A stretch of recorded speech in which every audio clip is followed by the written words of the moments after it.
and changes to the CDC pediatric schedule is voted upon by ACIP, correct? Yes. Okay. What happens when ACIP votes for a pediatric vaccine to be added to the CDC's pediatric vaccine schedule for universal use?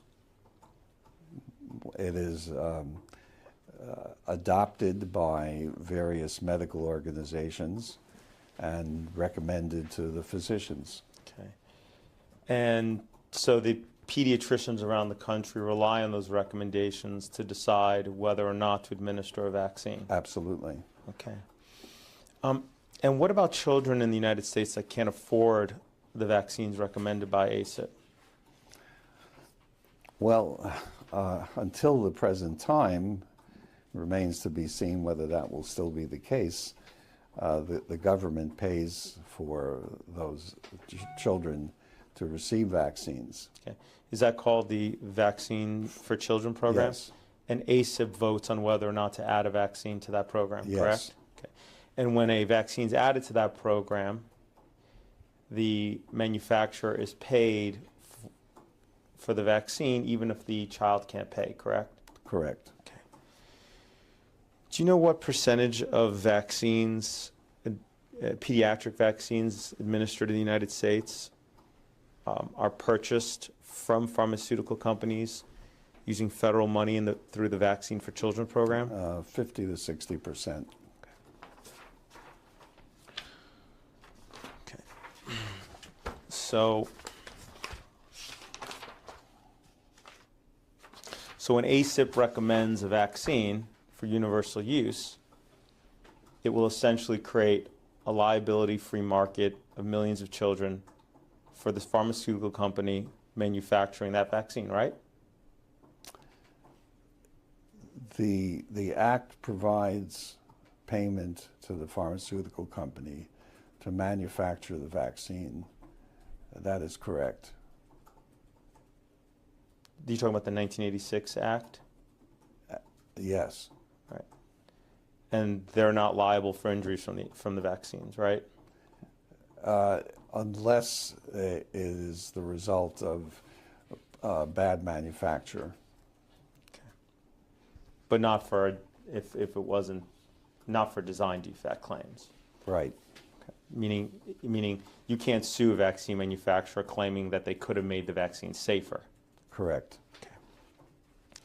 Who comprises the voting members of ACIP? No, strike that.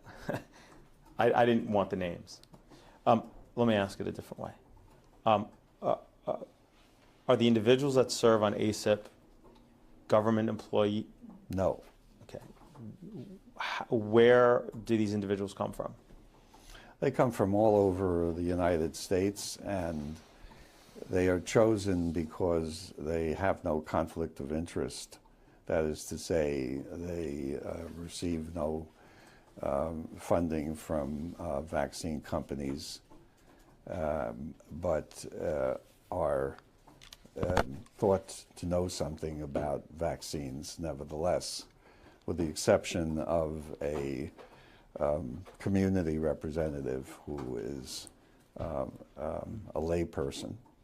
So none of the members of ACIP have any conflict with regards to the manufacture, development, or a vaccination. Right. Okay. When was the first rotavirus approved by ACIP for universal pediatric use? That was, don't remember the year, but my recollection is that was in the 1990s. If I tell you June 25th, 1998, does that jog your memory? Yeah, that could be right. Yeah.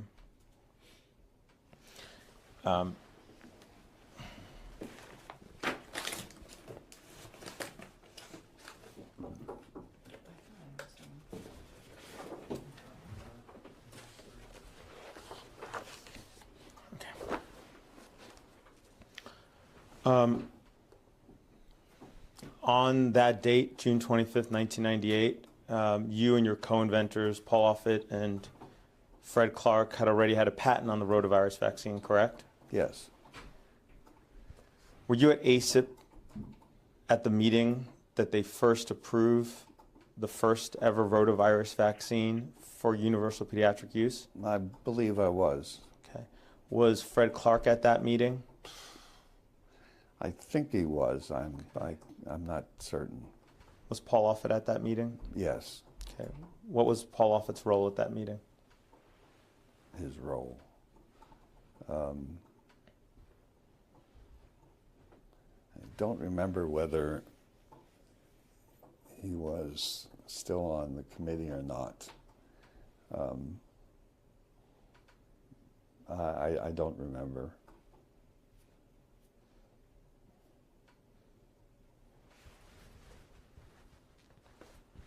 He was on ACIP. He was on ACIP, yes. He was a voting member of ACIP. But I am confident that he was not allowed to vote on the licensure of Rototech or on the administration of Rototech. For the first, what was the first rotavirus vaccine that was approved for universal use in this country? Rototech. Okay.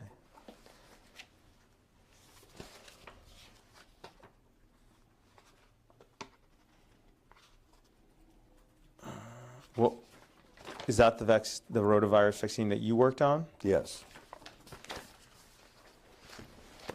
There wasn't a rotavirus vaccine that was approved before that?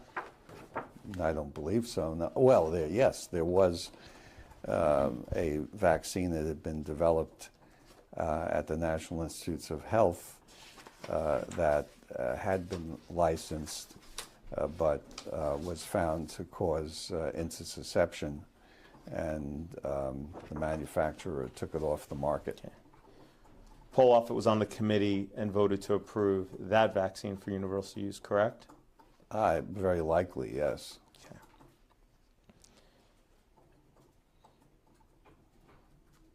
At the time that he voted to approve that rotavirus vaccine for universal use, he was a patent holder with you and Fred Clark on a rotavirus vaccine, correct? Yes. He didn't accuse himself from voting on recommending the rotavirus vaccine for universal use at that meeting, correct? That's correct, which in a sense was voting against himself, since obviously he was in favor of the vaccine that we were trying to develop. So in effect, he was voting for a competitor. Mm-hmm.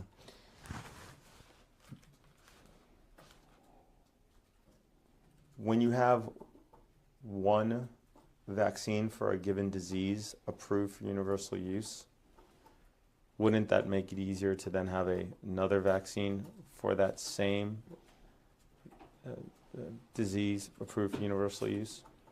Assuming that the properties of the second vaccine were equal to or better than the first, yes.